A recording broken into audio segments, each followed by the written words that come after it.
Hello dears, welcome to our channel ultimate এডুহাব। তোমাদের সকলকে স্বাগত জানাই আজকের এই ক্লাসে। তো আশা করি তোমরা সবাই খুবই ভালো আছো। আর ক্লাস তো আমাদের অবশ্যই রেগুলারলি জোর কদমে চলছে, 2 দিন থেকে 3 দিন পর পর ক্লাস দেওয়া হচ্ছে। আমি আরও চেষ্টা করছি যত বেশি ক্লাস দেওয়া যায়, 2 দিন পর পর ক্লাস দেওয়ার চেষ্টা করছি। অবশ্যই তোমাদের এই ক্লাস উপকৃত হবে।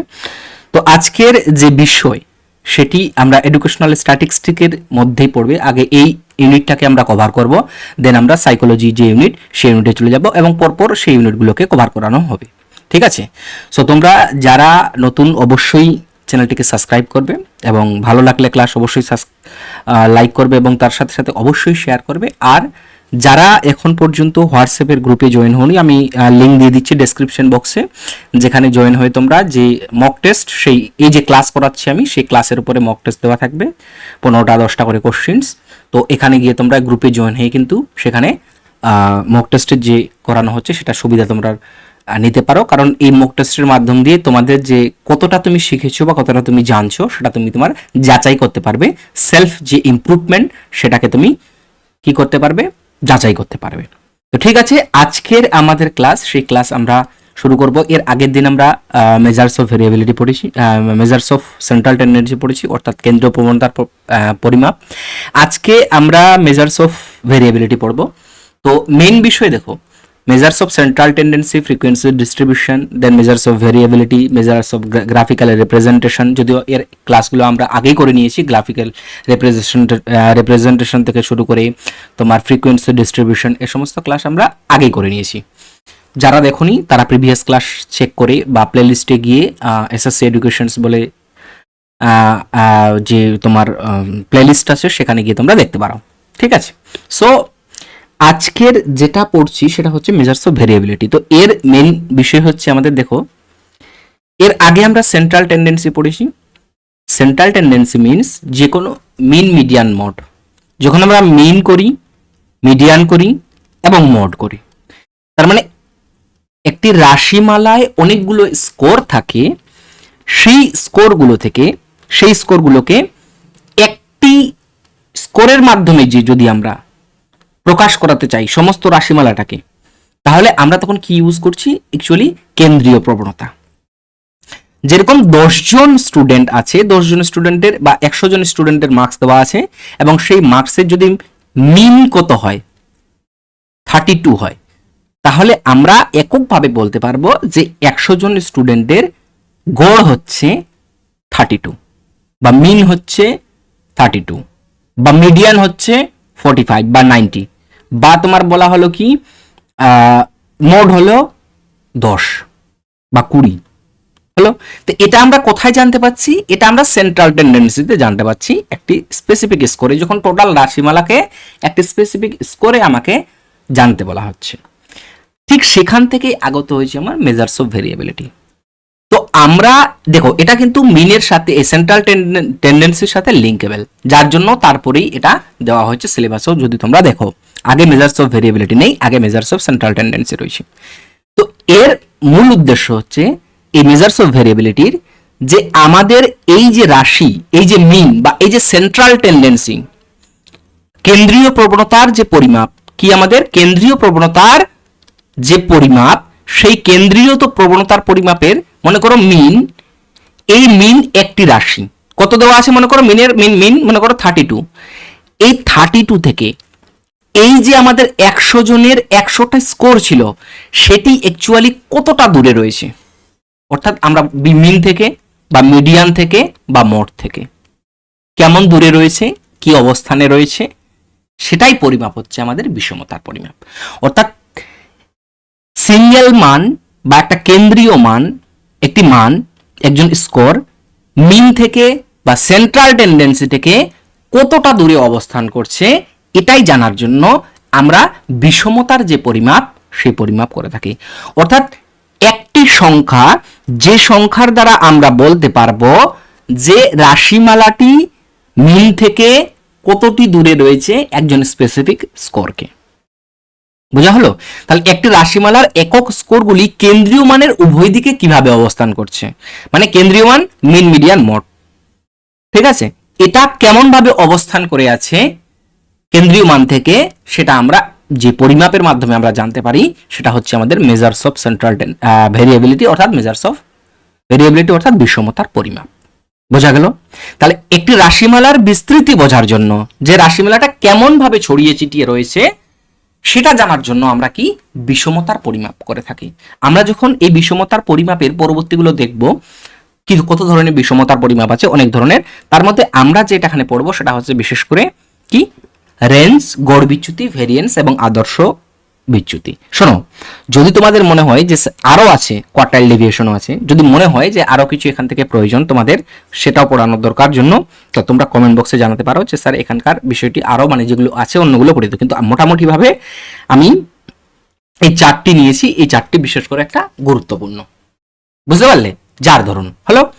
সো এখানকার বিষমতার পরিমাপের ক্ষেত্রে রেঞ্জ, গড় বিচ্যুতি যেটাকে মিন ডেভিয়েশন বা এভারেজ ডেভিয়েশন বলা হয়, ভেরিয়েন্স এবং আদর্শ বিচ্যুতি বা সম্যক বিচ্যুতি। একটা কথা মাথায় রাখার চেষ্টা করবে, বিষমতার পরিমাপের ক্ষেত্রে রেঞ্জ সবচেয়ে কম সময়ে পরিমাপ করা যায়, আর আদর্শ বিচ্যুতি যেটি আছে সেটি সব থেকে গ্রহণযোগ্য এবং সব থেকে রিলায়েবল যদি আমরা দেখতে চাই, এবং সব থেকে মানে বেশি গ্রহণযোগ্য, সব থেকে বেশি গ্রহণযোগ্য। বুঝতে পারলে? এটি সব থেকে কম সময় পরিমাপ করা যায়, আর এটি সব থেকে কিন্তু গ্রহণযোগ্য। আর কোয়ার্টাইল ডেভিয়েশন যদি আমরা দেখি, কোয়ার্টাইল ডেভিয়েশন এটাও একটি বিষমতার পরিমাপের মধ্যে পড়ে। তাহলে কোয়ার্টাইল ডেভিয়েশন একে কিন্তু মিডিয়ান থেকে পরিমাপ করা হয়। কোথায়? মিডিয়ান থেকে কতটা দূরে রয়েছে রাশিটি সেটি দেখার জন্য আমাদের কোয়ার্টাইল ডেভিয়েশন ব্যবহার করা হয়। কথা বুঝতে পেরেছো? বুঝতে পেরেছো? এই গেল ব্যাপার। হলো? তাহলে এরপর আমরা নেক্সট এর বিষয়গুলির সম্পর্কে আমরা দেখব। প্রথমত হচ্ছে রেঞ্জ বা প্রসার। এটা এর আগেও আমরা যদি তোমরা আমার ক্লাসগুলো, প্রিভিয়াস ক্লাসগুলো করে থাকো, তাহলে সেই ক্ষেত্রে আমরা এর আগেও দেখেছি, এর আগেও পড়েছি। একটি রাশিমালা রয়েছে, যা লেখা আছে সেটি তো বুঝবই, কিন্তু মেইন প্রসেসটা বোঝার চেষ্টা করি উদাহরণের মাধ্যম দিয়ে। এই রাশিমালার সবথেকে ছোট স্কোর এবং সবথেকে বড় স্কোরের যে ডিফারেন্স, সেটাই কি? সেটাই হচ্ছে আমার রেঞ্জ বা প্রসার বলা হয়। তাহলে এই রাশিমালার, কোন একটি রাশিমালার সবথেকে বড় যে রাশি সেই রাশি এবং সবথেকে ছোট রাশির যে ডিফারেন্স, সেটাকেই বলা হচ্ছে আমার কি? রেঞ্জ বা প্রসার। কি বলা হয়? রেঞ্জ বা প্রসার। এবং এটি সব থেকে সহজতম, যদি আমি মানে মেজার্স অফ ভেরিয়েবিলিটির মধ্যে সব থেকে কম সময় এবং সব থেকে সহজতম যদি আমরা বলতে চাই পরিমাপ, সেটি হচ্ছে আমাদের রেঞ্জ বা প্রসার। বোঝা গেল? এই রেঞ্জ বা প্রসার আমরা একটু এর বৈশিষ্ট্যগুলো দেখে নিব। কেমন? দেখো, এটি তথ্যের বিস্তার পরিমাপে সাহায্য করে, মানে এটা একটা বৈশিষ্ট্য, যেরকম সর্বনিম্ন এবং সর্বোচ্চ মানের যে পার্থক্য সেটিকে শুধুমাত্র এখানে দেখা হয়, এর থেকে আর বেশি কিছু নয়। এটি কিন্তু তুলনায় মানে গণনায় সহজতর। কেন? কারণ যদি আমরা অন্যান্যগুলো দেখি সেগুলো কি একটু জটিল, বাট এখানে শুধুমাত্র কোন রাশিটি ওই রাশিমালায় সব থেকে বড় এবং কোন রাশিটি ওই রাশিমালায় সব থেকে ছোট, এটা নির্ধারণ যদি আমরা আইডেন্টিফাই করতে পারি, তাহলে আমরা কিন্তু রেঞ্জ বের করতে পারবো। আর আউটলায়ার দ্বারা প্রভাবিত হয়, মানে যে বলা হচ্ছে চরম মান প্রসারকে ব্যাপকভাবে প্রভাব বিস্তার করে। এখানে চরম মান বলতে কি বোঝানো হয়েছে? আউটলায়ার, মনে করো 1 থেকে 100 জন স্টুডেন্টের মার্কস দেওয়া রয়েছে। 1 থেকে 100 জন স্টুডেন্টের 100-র মধ্যে পরীক্ষা হয়েছে, সেই 100 পরীক্ষার মধ্যে সব স্টুডেন্ট পেয়েছে 20 থেকে 40-এর মধ্যে, বেশিরভাগই স্টুডেন্ট। একজন স্টুডেন্ট পেয়েছে 95, আর একজন স্টুডেন্ট পেয়েছে মনে করো 5। এই দুজনকেই আউটলায়ার হিসাবে ধরা হয়। কারণ কেন চরমভাবে প্রভাবিত হয়? আমরা যখন কি করি, রেঞ্জ বা প্রসার পরিমাপ করি, তখন সব থেকে নিম্নতম এবং সব থেকে ঊর্ধ্বতম মানকে কি করি? বিয়োগ করি। যদি রাশিগুলোকে এইরকমই থাকতো 20 থেকে 40-এর মধ্যে, তাহলে মনে করো সব থেকে কম 20 ছিল আর সব থেকে বেশি ছিল 40, তাহলে কি হলো? তাহলে 20 হতো। প্রসার কত হতো? 20। কিন্তু একজন ব্যক্তি পেয়ে গেছে 5 আর একজন ব্যক্তি পেয়ে গেছে 95, তাহলে সোজা প্রসার কি হয়ে গেল? 95। তাহলে এটি কিন্তু প্রভাব বিস্তার করলো একটা বড়। কিন্তু এই সেম জিনিস যদি আমরা মিডিয়ানের ক্ষেত্রে দেখি, বা এই সেম জিনিস যদি আমরা মানে মিডিয়ান তো একদমই প্রভাবিত হয় না চরম মান দ্বারা, এই সেম জিনিস যদি আমরা মিনের ক্ষেত্রে দেখি, তাহলে কিন্তু মিনের অতটা পরিবর্তন হবে না। মিডিয়ান তো পরিবর্তন হয় না, মিনে পরিবর্তন, কিন্তু রেঞ্জ বা প্রসার, এই যে আউটলায়ার যেটাকে বলছি আমরা, এই আউটলায়ার বা চরম মান দ্বারা ব্যাপকভাবে প্রভাব বিস্তার করছে। কেমন দেখো, 20 থেকে 40 সবাই মোটামুটি এর মধ্যে মান ছিল, একজন পেয়ে গেছে 5, একজন পেয়েছে 95, যার ফলে আমার গণনাটা কি হয়ে যাচ্ছে এরকম হয়ে যাচ্ছে। হ্যালো, তো সীমিত উপযোগিতা, কারণ অল্প একটু দেখা হয়। আর একটা কথা মাথায় রাখবে, প্রসারের মাধ্যমে আমরা কিন্তু পুরো রাশিমালা যে আছে, পুরো যে রাশিমালা 1 থেকে 100 জন, সবাইকে কিন্তু কনসিডার করা হচ্ছে না, সবাইকে কিন্তু ব্যবহার হচ্ছে না, সব থেকে নিম্ন রাশি এবং উচ্চ রাশিকে ব্যবহার হচ্ছে। এবং ধনাত্মক হয় না সর্বদা, ঋণাত্মক কখনো কিন্তু আমার রেঞ্জ হয় না। কারণ হচ্ছে কি, আমরা যখন বড় রাশি থেকে ছোট রাশি বিয়োগ করি, তখন কখনো ঋণাত্মক হবে না, সর্বদা শূন্য বা ধনাত্মক হতে পারে। কথাটা বুঝতে পারলে? তথ্য এককে প্রকাশিত হয়, একটা ডেটার মাধ্যমে প্রকাশিত হচ্ছে। প্রসার কেবলমাত্র কতগুলি স্কোরের ঊর্ধ্বসীমা এবং নিম্ন সীমার ব্যবধান করা, মাত্র এইটুকুই। প্রসার মধ্যবর্তী স্তরগুলির কোনো ধারণা দিতে পারে না, কারণ এই মধ্যবর্তী যে স্কোর, 1 থেকে 100 জন ব্যক্তির মধ্যে একজন পেয়েছিল 5, একজন পেয়েছিল 95, প্রসার নির্ণয় করার জন্য এই দুটোকে আমরা বিয়োগ করলাম, যার ফলে এই মধ্যবর্তী যে রাশি, এদের সম্পর্কে কোনো ইনফরমেশন কিন্তু এই প্রসার আমাকে দেয় না। হ্যালো, একটি রাশিমালার প্রসার রাশিমালার অন্তর্গত স্কোর সংখ্যার উপর নির্ভর করে, কতগুলি স্কোর রয়েছে সেটার উপর আমার ডিপেন্ড করবে। মনে করো 100 জন রয়েছে, তাহলে 1 থেকে 100 জন। Hello, clear?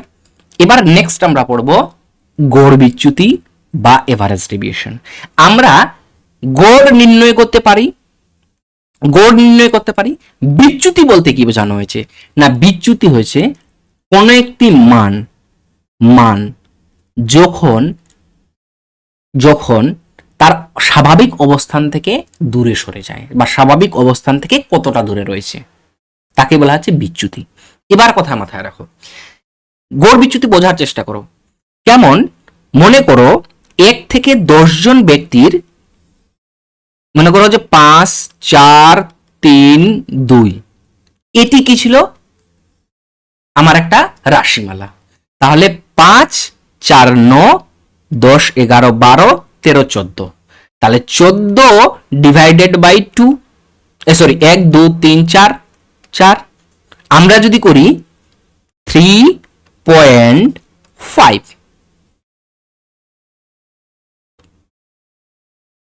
3.5 হচ্ছে আমার গড় কত, মিন কত, 3.5। এবার আমরা দেখছি যে এ তো মিন টোটালটার, এদের গড়, এই রাশিমালাটির গড় হচ্ছে 3.5, কিন্তু আমরা এটা দেখতে চাইছি যে এই যে 4টি স্কোর রয়েছে, এটি মিন থেকে কতটা দূরে রয়েছে, মানে মিন থেকে কতটা জায়গায় দূরে রয়েছে, এটা জানতে চাই। তো দ্যাট মিনস মিন থেকে এই যে রাশিটা, এটা ডেভিয়েট হয়ে আছে। তার মানে কি, 5 মাইনাস 3.5 ইজ ইকুয়ালস টু 1.5। তাহলে মিন থেকে কতটা দূরে, 1.5, এর যে এতটা দূরে রয়েছে একটি স্পেসিফিক রাশি। যখন আমরা এটি টোটাল রাশিটি দেখতে চাই, টোটালিটি ভাবে এভারেজলি দেখতে চাই যে এভারেজলি কতটা দূরে রয়েছে, সেই ক্ষেত্রে আমরা কি নির্ণয় করি এভারেজ ডেভিয়েশন বা গড় বিচ্যুতি, যেটা নির্ণয় করার জন্য sum of x divided by n। এই x মানে হচ্ছে প্রত্যেকটি রাশিমালার x মাইনাস m, আর এই x মানে হচ্ছে কি, এই x মানে একটি রাশি, m মানে এর মিন। এটি বের করার জন্য আমাকে কি করতে হয়, দেখো ডেভিয়েশন কতটা দূরে রয়েছে, আর এটি হচ্ছে এক একটি রাশির ডেভিয়েশন। কিন্তু এর যখন আমি গোড়ান দেখার চেষ্টা করছি ডেভিয়েশনটা, দেখার চেষ্টা করছি, তখন হয়ে যাচ্ছে আমার এভারেজ ডেভিয়েশন। তখন ফর্মুলাটা কি হয়ে যাচ্ছে, এডি এভারেজ ডেভিয়েশন বা গড় বিচ্যুতি equals to some of x minus n। এই x মানে কি, এই x মানে হচ্ছে x মাইনাস m, আর এই x মানে, এটা তোমরা সিঙ্গেল ছোট x বা স্মল x ধরতে পারো। তার মানে এই এক্স প্রত্যেকটি রাশি থেকে করা, তাহলে স্কোর 5 ছিল। এটা কথা মাথায় রাখবে, একটা কথা মাথায় রাখবে, যেহেতু আমার একটা আনগ্রুপ ডাটা রয়েছে, এর জন্য আমরা কি করি, শুধুমাত্র sum of x divided by n করছি। কিন্তু যদি আমার একটা গ্রুপ ডাটা থাকতো তাহলে সাম অফ ফ্রিকোয়েন্সি ডাটা থাকতো f x divided by n, এডি এক্স, আর এ এক্স মানে এক্স মাইনাস এম। তো প্রথমে গড়, এখানে একটি রাশিমালা ছিল 5, 8, 10, 12, 15। এই রাশিমালার গড় কত? এই রাশিমালার গড় হচ্ছে আমার 10। তো এক্স, এই সাম অফ এক্স এর মধ্যে থেকে আমরা এক্স বের করতে চাইলে কি করব, প্রথমে 5 থেকে 10 বিয়োগ, মানে রাশিটা থেকে কে রয়েছে, এক্স, এক্স মানে এই রাশি, এম মানে 10, -5, 8 minus 10 ইকুয়ালস টু -2, -5 -2 ফের 10 - 10 0, এইভাবে করে আমরা বের করলাম। একটা কথা মাথায় রাখবে, যখন আমরা গড় বিচ্যুতি বের করছি তখন এই ক্ষেত্রে মাইনাস যে চিহ্ন, এটাকে সাধারণতভাবে ইগনোর করা হয় এবং ধরা হয় না, মাইনাস প্লাস চিহ্নকে। তো যার ফলে এক্স এর মান হয়ে গেল আমার টোটাল ভাবে 5, 2, 2, 5। এই ক্ষেত্রে বলা হলো 14 সাম অফ এক্স। তাহলে সাম অফ এক্স মানে হচ্ছে কি, sum of x divided by n is equals to 2.8। Answer 14/5 is equals to 2.8। এইভাবে আমরা কিন্তু যে অবিন্যস্ত রাশিমালা তার গড় ব্যবহার করি। যদি তোমাদের কোনো প্রশ্ন থাকে জিজ্ঞাসা করে নিতে পারবে কমেন্ট বক্সে, আমি নেক্সট ক্লাসে উত্তর দেওয়ার চেষ্টা করব। আর যদি তোমরা চাও পরবর্তীকালে আমি লাইভ ক্লাস নিয়েও 1 ঘন্টা, 2 ঘন্টা, 3 ঘন্টা, তোমরা যা পারো, স্ট্যাটিস্টিকের ক্লাস যা পারো, অন্যান্য ক্লাসও সমস্যা নেই, আমি নিয়ে নিব। যদি তোমরা চেয়ে থাকো লাইভ ক্লাসও করাবো, তোমরা যদি করতে থাকো। এবং যদি চাও কেউ ক্লাস, আমি 1 ঘন্টা, 2 ঘন্টা, যদি টোটাল স্ট্যাটিস্টিকের ক্লাস তোমরা 2 ঘন্টা, 3 ঘন্টা ধরে পড়তে পারো, আমার কোনো সমস্যা নেই, আমি পড়িয়ে দিব। বুঝতে পারলে? তাহলে এটা অবশ্যই তোমরা জানাবে। তাহলে এই গেল আমার গড় বিচ্যুতি। গড় বিচ্যুতির বন্টনটিতে চরম বিচ্যুতি মাপক স্কোর থাকে। কিভাবে ব্যবহার? যদি চরম বিচ্যুতি থাকে সেই ক্ষেত্রে করা হয়, মানে চরম মানে হচ্ছে অতিরিক্ত, হ্যাঁ, মোটামুটি ভাবে একটা নির্ভরযোগ্য বিচ্যুতির পরিমাপ হিসাবে। বিচ্যুতি মানে একটি, মানে রাশিমালার গড় থেকে কতটা দূরে রয়েছে। এভারেজ ডেভিয়েশন যদি গড় বিচ্যুতি বলা হয় তাহলে গড় থেকে কতটা দূরে রয়েছে। ডেভিয়েশন মানে একটি রাশি সেই গড় থেকে, সেই একটি রাশি তার মূল স্কোর থেকে কতটা দূরে রয়েছে। আর একটি এভারেজ ডেভিয়েশন মানে গড় থেকে ওই রাশিটি কতটা দূরে রয়েছে। তাহলে মিল থেকে প্রত্যেকটি বিচ্যুতিকে তাদের আয়তন অনুযায়ী ওজন করার দরকার পড়ে, মানে ওজন করার দরকার পড়ে মানে এখান থেকে কতটা দূরে রয়েছে সেটা আমরা জানতে চাই। বন্টনটি যখন অস্বাভাবিক হয় তখন আমরা গড় বিচ্যুতিটাকে ব্যবহার করে থাকি। অস্বাভাবিক মানে স্কোরগুলোর কেমন, কেউ 10, কেউ 15, কেউ 50, কেউ 60, কেউ 20, কেউ 30, কেউ 100, এরকম যখন অস্বাভাবিক থাকে তখন আমরা এই গড় বিচ্যুতি ব্যবহার করে থাকি। এখানকার মাধ্যমে আমরা কি পাই, শিক্ষার্থীদের পারফরমেন্স বিশ্লেষণ করতে পারি, পরীক্ষাপত্রের প্রশ্নপত্রের যে মান মূল্যায়ন কত কিরকম, শিক্ষণ পদ্ধতির কার্যকারিতাও পরিমাপ করতে পারি, গ্রেডিং সিস্টেম ডিজাইন করতে পারি এবং দুর্বল শিক্ষার্থীদের এর মাধ্যমে চিহ্নিত করতে পারি। কেমন, যার ডেভিয়েশন মানে গড় থেকে যে যত ডেভিয়েটেড রয়েছে, যে রাশিটি যত ডেভিয়েটেড রয়েছে সেই ক্ষেত্রে ততটা দুর্বল। কারণ মেইন মূল একটি কাঠামো, মূল একটি নাম্বার বা মূল একটা স্ট্যান্ডার্ড স্কোর সেখান থেকে দূরে রয়েছে, গড় থেকে দূরে রয়েছে, তার মানে সেই শিক্ষার্থী কিন্তু ততটাই দুর্বল। ক্লিয়ার? যদি দূরে থাকে। হ্যালো, এবার আমরা দূরে থাকে, যদি আমি মাইনাসের দিকে থাকি তাহলে দুর্বল হয়ে যাবে, প্লাসের দিক থেকে থাকলে তো অবশ্যই অন্যভাবে হবে। ঠিক আছে, দূর থেকে দূরে থাকলে অবশ্যই দুর্বল হবে, মানে ডেভিয়েটেড রয়েছে, কি মিল থেকে ডেভিয়েটেড রয়েছে। হ্যালো, ডেভিয়েটেড আমরা এটাও নির্ধারণ করতে পারবো যে কি, যদি অতিরিক্ত ভালো স্টুডেন্ট হয় সেটাও আমরা করতে পারবো, যে মানে ও তো গোড়ান্ত এরকম রয়েছে বা ডেভিয়েটেড কতটা রয়েছে, যে অতিরিক্ত ভালো স্টুডেন্ট থাকে, ক্রিয়েটিভ স্টুডেন্ট, সেটা আমরা নির্ণয় করতে পারবো। এরপর বলা হচ্ছে আমার ভেরিয়েন্স। ভেরিয়েন্সটা কি? ভেরিয়েন্স কিছুই না, এই যে আমাদের এভারেজ ডেভিয়েশনের ক্ষেত্রে মাইনাস এবং প্লাস চিহ্নগুলোকে কি করা হলো, ইগনোর করা হলো। তো সেই ইগনোরটা এই ভেরিয়েন্সে, মানে ওটাকে, অসুবিধাটাকে দূর করার জন্যই সাম অফ এক্স স্কোয়ারের সাম অফ এক্স কে শুধুমাত্র স্কোয়ার করে দিলেই এটা হচ্ছে ভেরিয়েন্স। মানে এভারেজ ডেভিয়েশনের মানকে যদি আমরা কি করে থাকি, স্কোয়ার করে থাকি, তাহলেই হচ্ছে কি, বর্গ করে দিই, তাহলে হচ্ছে আমাদের ভেরিয়েন্স। ভেরিয়েন্স কি, ভেরিয়েন্স কেমন, এখানে দেখো, এখানে ছিল ভেরিয়েন্সের ক্ষেত্রে আমরা কি করতাম না, ভেরিয়েন্সের ক্ষেত্রে এই যে 5 একে আমরা স্কোয়ার করে দিতাম, তাহলে এটা কত হয়ে যেত 25, এটা কত হয়ে যেত 4।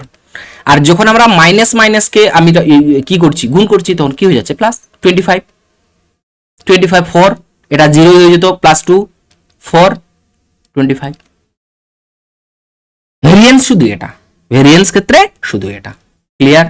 তাহলে এটাই গেল আমার ভেরিয়েন্স। ভেরিয়েন্স কি, এভারেজ ডেভিয়েশনকে যখন আমরা চুক্তিগুলিকে যখন আমরা বর্গ করি, চুক্তিগুলিকে যখন আমরা বর্গ করি বা ডেভিয়েশনকে যখন আমরা বর্গ করি, সেক্ষেত্রে আমার কি ভেরিয়েন্স পাওয়া যায়। আর এই ভেরিয়েন্সকে যখন আমরা যখন আমরা রুট ওভার করে দিই, সেটা হচ্ছে আমাদের সম্যক চুক্তি বা আদর্শ চুক্তি বা স্ট্যান্ডার্ড ডেভিয়েশন, যেটা সব থেকে বেশি গ্রহণযোগ্য এবং ব্যবহৃত, সব থেকে বেশি গ্রহণযোগ্য এবং ব্যবহৃত। আমরা যখন এর বর্গমূল করে দিচ্ছি, নিয়ম একই, এভারেজ ডেভিয়েশনের মতোই আমাকে বের করতে হবে, তারপরে ভেরিয়েন্স বের করতে হবে, ভেরিয়েন্স এক্স স্কোয়ার করে দিলাম, এবং শেষে আমার কি হলো, sum of x square divided by n root over, বাস। ক্যালকুলেশন সেম জিনিস, ওইভাবেই ক্যালকুলেট করতে হবে আমাদেরকে, সেমভাবে ক্যালকুলেট করতে হবে, সেমভাবে ক্যালকুলেটেড করেই আমাদের স্ট্যান্ডার্ড ডেভিয়েশন নির্ণয় করতে হবে। যদি সমস্যা হয় কোনো কিছু বোঝার, বাস এখানে শুধুমাত্র করলেই এটা হচ্ছে আমাদের স্ট্যান্ডার্ড ডেভিয়েশন, সব থেকে বেশি গ্রহণযোগ্য। ক্লিয়ার? ক্লিয়ার? এই গেল ব্যাপার। নেক্সট বলা হচ্ছে সম্যক চুক্তির ব্যবহার, মানে স্ট্যান্ডার্ড ডেভিয়েশন। বিষমতার সব থেকে নিখুঁত পরিমাণ করা যায় কার মাধ্যম দিয়ে, স্ট্যান্ডার্ড ডেভিয়েশনের মাধ্যম দিয়ে, বা আদর্শ চুক্তির মাধ্যম দিয়ে, বা তোমার সম্যক চুক্তির মাধ্যম দিয়ে। যখন বিচ্যুতিগুলির সাথে যথাযথভাবে প্রভাব বিষমতার পরিমাপে থাকা বলে কাম্য বা বলে বিবেচনা করা হয়, তখন বন্টনটি যখন প্রায় স্বাভাবিক হয়, সেই ক্ষেত্রে আমরা স্ট্যান্ডার্ড ডেভিয়েশন ইউজ করি। কোরিলেশন বা সহসম্বন্ধ, আদর্শ ত্রুটি, নির্ভরযোগ্যতা প্রভৃতি নির্ণয়ের যখন প্রয়োজন হয়, সেই ক্ষেত্রে আমরা কিন্তু স্ট্যান্ডার্ড ডেভিয়েশন বের করে থাকি। ভেরিয়েবিলিটির আদর্শ মান পাওয়ার জন্য, মানে আমরা যদি বিষমতার পরিমাপের সব থেকে বেশি আদর্শ পরিমাপ আমরা বলতে চাই, সেই ক্ষেত্রে হচ্ছে আমাদেরকে স্ট্যান্ডার্ড ডেভিয়েশন। আর দুটি ভিন্ন স্কোরের তুলনা করার জন্য আমরা স্ট্যান্ডার্ড ডেভিয়েশন ব্যবহার করে থাকি। স্ট্যান্ডার্ড ডেভিয়েশন আমরা কি করে থাকি, ব্যবহার করে থাকি। যেরকম ছেলে এবং মেয়েদের মধ্যে তুলনা করার জন্য আমরা অনেক সময় স্ট্যান্ডার্ড ডেভিয়েশন ব্যবহার করে থাকি। যদি আমরা বলতে চাই যে ছেলে এবং মেয়েদের মিনের গড়ের মধ্যে মানে কে বেশি, কারা বেশি ডেভিয়েটেড, মিন থেকে ছেলেরা বেশি ডেভিয়েটেড নাকি মেয়েরা বেশি ডেভিয়েটেড, তো বয়েজ এবং গার্লসের মধ্যে থেকে আমরা এটা তুলনা করতে পারি যে কে ছেলেরা বেশি মিন থেকে, মানে মেন মূল যে মান গড় থেকে, সেখান থেকে কে দূরে রয়েছে, ছেলে নাকি মেয়ে। আমরা স্ট্যান্ডার্ড ডেভিয়েশন ক্যালকুলেশন করলেই আমরা কিন্তু পেয়ে যাব যে কে বেশি দূরে রয়েছে বা কে বেশি ডেভিয়েটেড রয়েছে, চুক্তিকার রয়েছে। এখানে ওটাকেই দেওয়া রয়েছে যখন সমগ্র বিস্তৃতি বা টোটাল সম্পর্কে ধারণা দেওয়া হয় এবং খুব কম সময়ের মধ্যে করা হয়, যখন রাশিমালা স্কোর সংখ্যা খুব কম থাকে এবং স্কোরগুলি খুবই বিক্ষিপ্ত থাকে, সেক্ষেত্রে আমরা প্রসারকে নির্ধারণ করি। আর যখন রাশিমালা স্কোরগুলির ব্যাপক তাৎপর্য কোনো ব্যক্ত করার প্রয়োজন হয় না, জাস্ট একটি তোমাকে বলা হলো যে এই রাশিমালায় তোমাকে যে কোনো একটি ভেরিয়েবিলিটি তুমি করো, তুমি কম সময়ের মধ্যে খুব তাড়াতাড়ির মধ্যে, তাহলে তুমি ভেরিয়েবিলিটি রেঞ্জ বের করে নিতে পারবে, বলতে পারবে যে এটি ভেরিয়েবিলিটির একটি পরিমাপ, এবং করতে পারি আমরা রেঞ্জকে মানে পরিমাপ করতে পারি। এরপর বলা হচ্ছে গড় বিচ্যুতি বা এভারেজ ডেভিয়েশন। যখন এককভাবে কোনো স্কোরের বা স্কোর শ্রেণীর চুক্তি জানার প্রয়োজন হয়, সেক্ষেত্রে আমরা ব্যবহার করতে থাকি। যখন এককভাবে কোনো স্কোরের বা স্কোর শ্রেণীর চুক্তি জানার প্রয়োজন হয়, কেমন, এই রাশিমালার, আমরা যখন একটি রাশিমালার একটি রাশি কতটা ডেভিয়েটেড হয়ে রয়েছে সেটা আমরা নির্ধারণ করতে পারছি, কিন্তু যখন এটাকে পুরো একটি স্কোর দিয়ে আমাদের পরিবর্তন করা হয়, মানে করা হয় মিন থেকে অ্যাকচুয়ালি কতটা দূরে ডেভিয়েটেড রয়েছে, একটা স্ট্যান্ডার্ড রাশি, একটাই দুটোই রাশি যদি বলা হয়, একটা মিন রাশি আর একটা মিন ডেভিয়েশন রাশি, তাহলে দুটো রাশি পেয়ে গেলাম। আমাকে স্কোরগুলোকে আলাদা আলাদা করে ব্যাখ্যা করতে হলো না যে এটা এতটা দূরে রয়েছে, এটা এত দূরে রয়েছে, এটা প্রত্যেকটি আলাদা আলাদা করে করতে হচ্ছে না, একটি স্পেসিফিক রাশি, তখন আমরা এভারেজ ডেভিয়েশন ইউজ করব। যখন গড়পড়তা চুক্তির বা চ্যুতির ধারণা দেওয়া প্রয়োজন হয়, সেক্ষেত্রেও ইউজ করে থাকি, সেটা কোনো ব্যাপার না। সম্যক চ্যুতি যখন রাশিমালার বা বন্টনের আদর্শ বিষমতার প্রয়োজন পরিমাপ হয়, আদর্শ বিষমতার পরিমাপ করতে বলি, তখন আমরা স্ট্যান্ডার্ড ডেভিয়েশন করে থাকি। এর আগে পড়লাম, যখন রাশিমালার বা বন্টনের ব্যাপক তাৎপর্য নির্ণয় করা প্রয়োজন হয়, মানে যখন স্পেসিফিক কনক্লুশন বা সিদ্ধান্ত নিতে হয়, যখন রাশিমালার বা বন্টনের তাৎপর্য নির্ণয়ের জন্য অন্যান্য সামঞ্জস্যপূর্ণ কৌশল প্রয়োজন হয়, যখন কিরকম, যেরকম আমরা টি টেস্ট করছি, আমরা এফ টেস্ট করছি বা অন্য কোনো টেস্ট করছি, স্ট্যাটিস্টিক্স কোনো ইনফারেন্সিয়াল যে সমস্ত স্ট্যাটিস্টিক্স সেগুলো ইউজ করছি, সেই ক্ষেত্রে আমরা সম্যক যুক্তি কিন্তু ব্যবহার করে থাকি। যখন প্রাপ্ত কোনো পরিসংখ্যানের সম্ভাব্য ত্রুটি জানা প্রয়োজন হয়, যে কতটা ত্রুটি রয়েছে কি না রয়েছে, সেক্ষেত্রে আমরা অনেক সময় কিন্তু স্ট্যান্ডার্ড যে ডেভিয়েশন, সে স্ট্যান্ডার্ড ডেভিয়েশন করে থাকি। ক্লিয়ার? তো আশা করি তোমরা এই ক্লাসটি আজকে বুঝতে পেরেছো। আশা করি তোমাদের কিছু ডাউট ছিল যেটা হয়তো এই বিষয় সম্পর্কে, সেটা ক্লিয়ার হয়েছে। যদি কোনো প্রশ্ন থাকে তোমরা জিজ্ঞেস করতে পারো, আর অবশ্যই কমেন্ট বক্সে জিজ্ঞেস করতে পারো। ক্লাসটি ভালো লেগে থাকলে অবশ্যই শেয়ার করবে। তার সাথে বলি, যারা হোয়াটসঅ্যাপ গ্রুপে আমি লিঙ্ক দিয়ে দিব, গ্রুপে যারা জয়েন হনি তারা জয়েন হয়ে যাও, কারণ সেখানে আমরা এই যে ক্লাস করানো হলো সেটির মক টেস্ট সেখানে আমরা দিয়ে থাকি এবং তোমরা সেই মক টেস্ট দিতে পারো। ভালো লেগে থাকলে অবশ্যই লাইক করবে, তার সাথে শেয়ার করবে, এবং যারা সাবস্ক্রাইব করনি অবশ্যই সাবস্ক্রাইব করবে। ধন্যবাদ, ভালো থেকো, সুস্থ থেকো। নেক্সট ক্লাসে তোমাদের সাথে আবার দেখা হচ্ছে।